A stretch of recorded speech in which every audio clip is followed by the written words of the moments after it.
¿Qué tal, queridos amigos? Hemos perdido nuestras fronteras. La del norte hace ya mucho tiempo. Ahí detienen a los migrantes como si México fuera responsable de la migración y no los Estados Unidos, que son, digamos, el espejo de todas las maravillas liberales y democráticas del mundo. Esto ha sido verdaderamente atroz. Se han puesto vallas en el río Bravo para tratar de evitar el paso de aquellos que necesitan una oportunidad para sobrevivir, porque no la han encontrado en sus respectivos países, incluyendo México.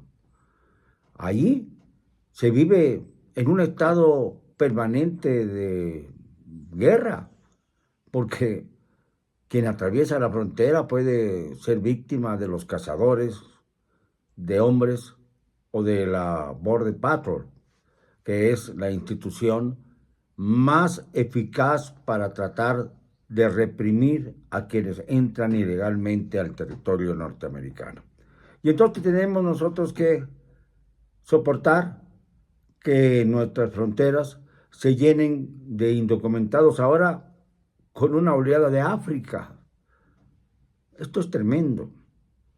Ya no se puede tener tranquilidad en la frontera norte de México. Y en la frontera sur, allá en los límites de Guatemala, con el Suchiate de por medio, allí ya se han apropiado de las tierras de Chiapas los narcotraficantes. La guerra entre el cártel Jalisco Nueva Generación y el cártel de Sinaloa están haciendo lo que les viene en gana. Y para colmo, ¿qué hace Andrés Manuel, el mandante Pelafustán? ¿Qué hace? Simple y sencillamente se ríe y dice, no es todo Chiapas el que está en problemas, es solamente una franja en donde se pelean dos cárteles por la propiedad de ese territorio. ¿Y qué pasa con los pobladores? Pues que reciben a los narcos como si fueran héroes de guerra, con aplausos, con vítores. Y ya no se permite que el ejército actúe, porque el ejército desgraciadamente está en complicidad con los cárteles. Lo sabemos perfectamente bien. No es la guerra para frenar el paso de los inmigrantes, de los emigrantes que quieren entrar a México para intentar subirse a la bestia, al tiempo de que la bestia y otros ferrocarriles han sido detenidos por el Grupo México, el grupo que preside el criminal Germán Larrea Mota Velasco, Grupo México, el mismo que es responsable de la tragedia en Pasta de Conchos, de la tragedia de los mineros en general en todo el país. Han muerto ya decenas de mineros en esta terrible tarea de la supervivencia, inhumana supervivencia, mientras Germán Larrea Mota Velasco escala posiciones entre los más multimillonarios de México y del planeta. Así están las cosas. Las dos fronteras mexicanas verdaderamente hechas pedazos por los cárteles, por la guerra intermitente con los Estados Unidos, que no se ve, pero que no puede negarse, ha causado muchísimas bajas civiles de mexicanos y de centroamericanos y ahora también de africanos.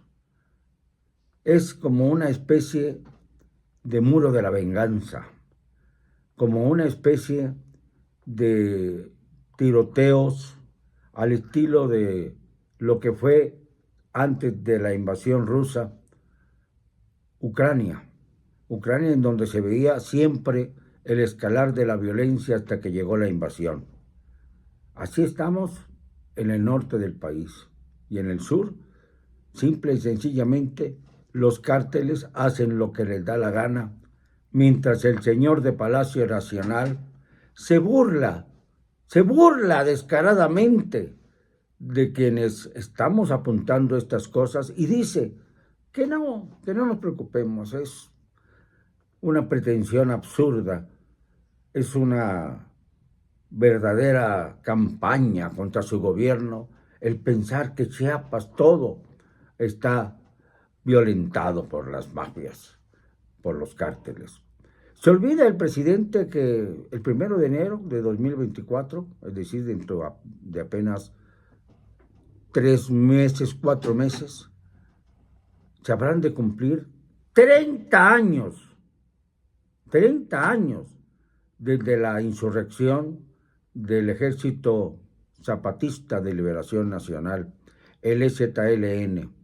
Seguramente no lo saben, pero por ejemplo el comandante Marcos, subcomandante, llamado ahora Galeano, ya debe rondar los 70 años fácilmente.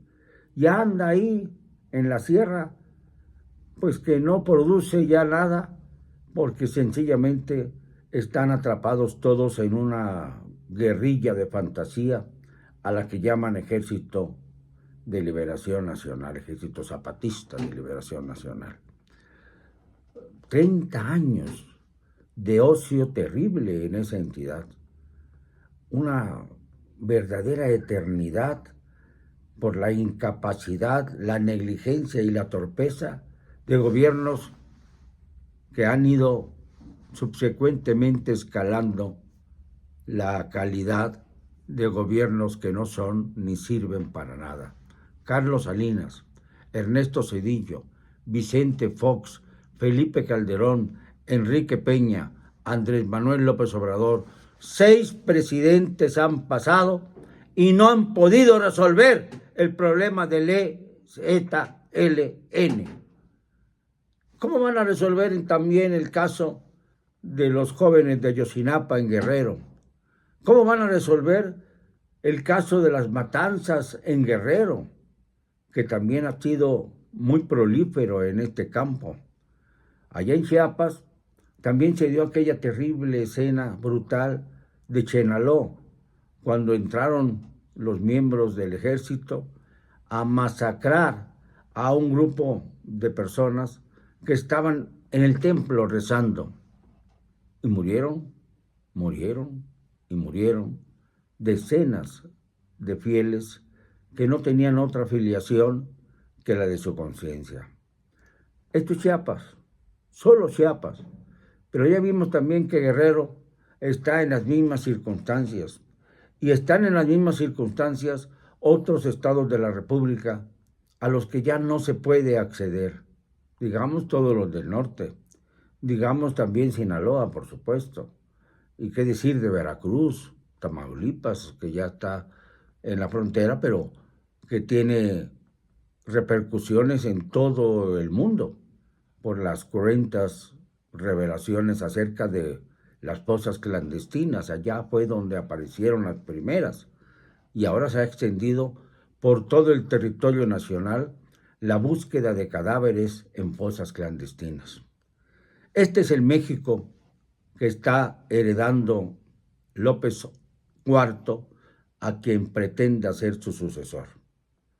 Si su sucesora, porque parece todo que va a ser presidenta, aunque su título es presidente mientras no se cambie la Constitución,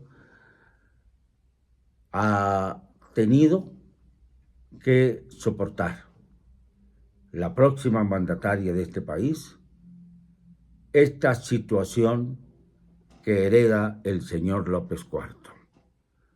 Violencia en la frontera norte, terrible violencia en Chiapas y en la frontera sur.